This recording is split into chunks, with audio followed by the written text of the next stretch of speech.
Muy buenas noches, ingeniero. Un cordial saludo. A continuación se verá acerca de la transición de curvas espirales en la vía Loja-Zamora, que está en rediseño en este caso. Se consideran dos curvas para el análisis y una se analizará mediante cálculos manuales. Los integrantes son Jorge González, Juan Herrera, Erwin Lapo, Samantha Villalta, Carlos Ceballos, mi persona. Este es el trazado horizontal de del rediseño, lo cual se tiene 8 kilómetros aproximadamente, un total de 19 curvas. Estas 19 curvas obtenidas mediante un alineamiento considerado con un radio mínimo mediante la norma de 113 metros. Aquí se consideran la curva número 14 y número 16 para el análisis correspondiente.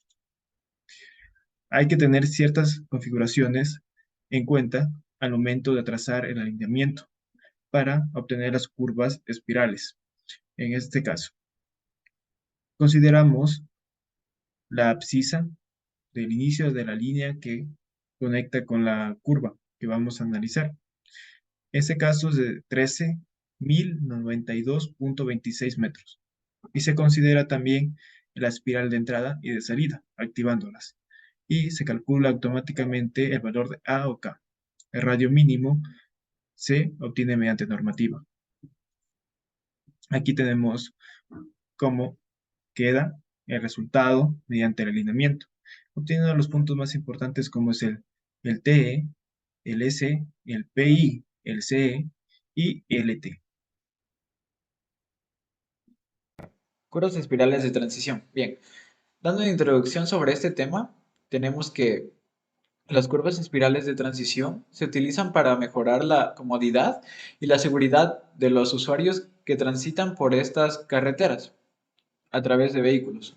Entre ellas, la más utilizada en el diseño de vías es la espiral de Euler o también clotoide. Estas curvas de transición deben cumplir un objetivo claro. La transición de la curvatura y la aceleración centrípeta debe ser constante a lo largo del desarrollo de la curva de transición. Es decir, el radio debe disminuir en una proporción constante a medida que se avanza en la curva al tiempo de que la aceleración centrípeta aumenta.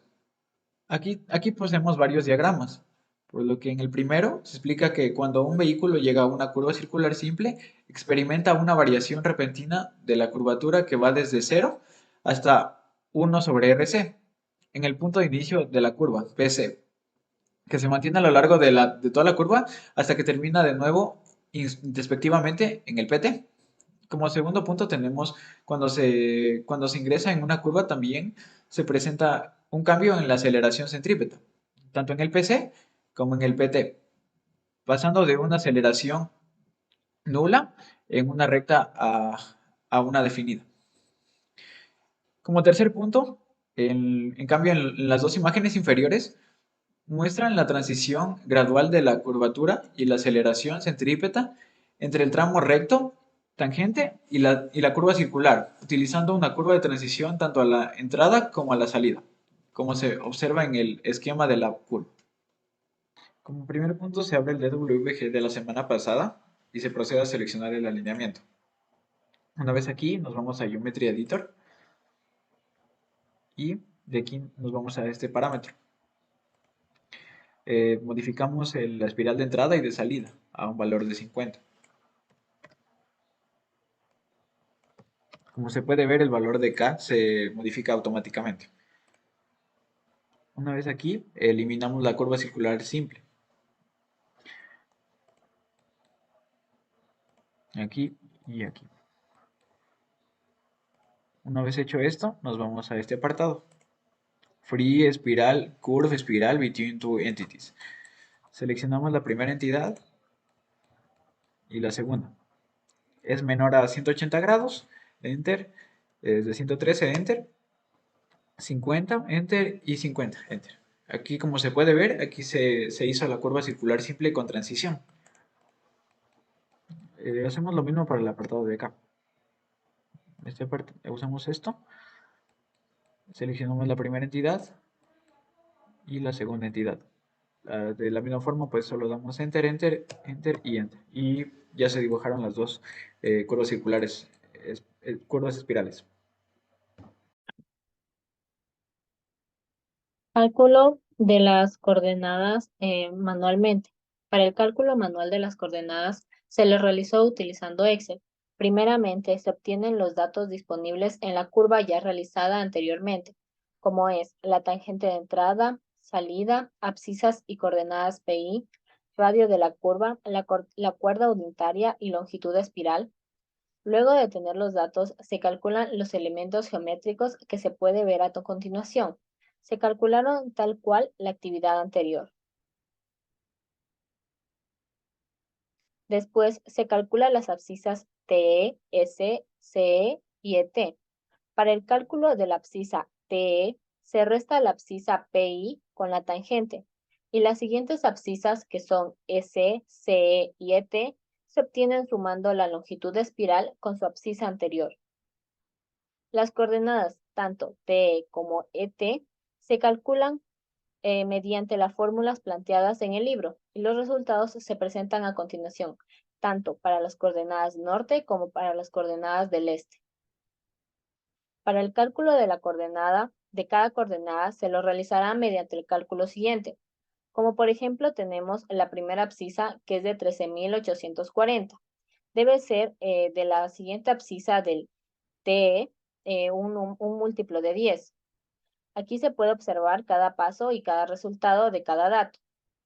Finalmente, podemos observar la siguiente tabla con todos los resultados de las coordenadas, tanto para el norte como para el este.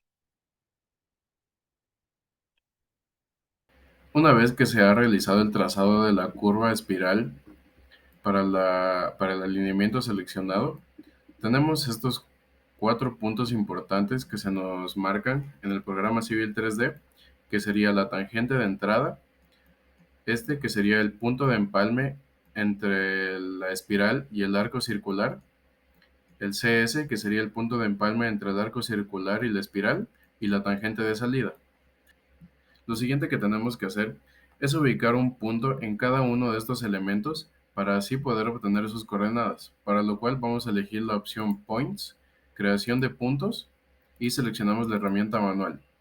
De esta manera seleccionamos en cada elemento, como es la tangente de entrada, seleccionamos, damos Enter, Enter, y de esa manera vamos creando los puntos.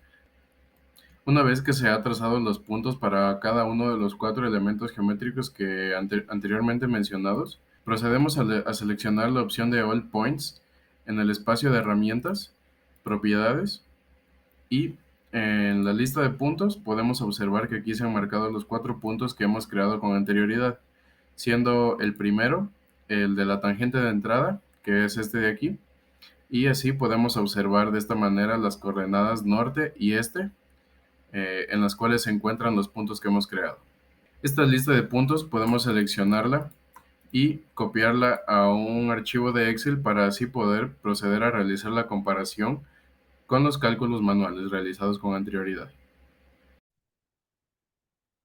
Una vez desarrollados los cálculos tanto manualmente y los datos ya obtenidos, una vez desarrollada la curva espiral en el Civil 3D, se ha establecido cuadros comparativos tanto para los elementos geométricos, las coordenadas y las abscisas.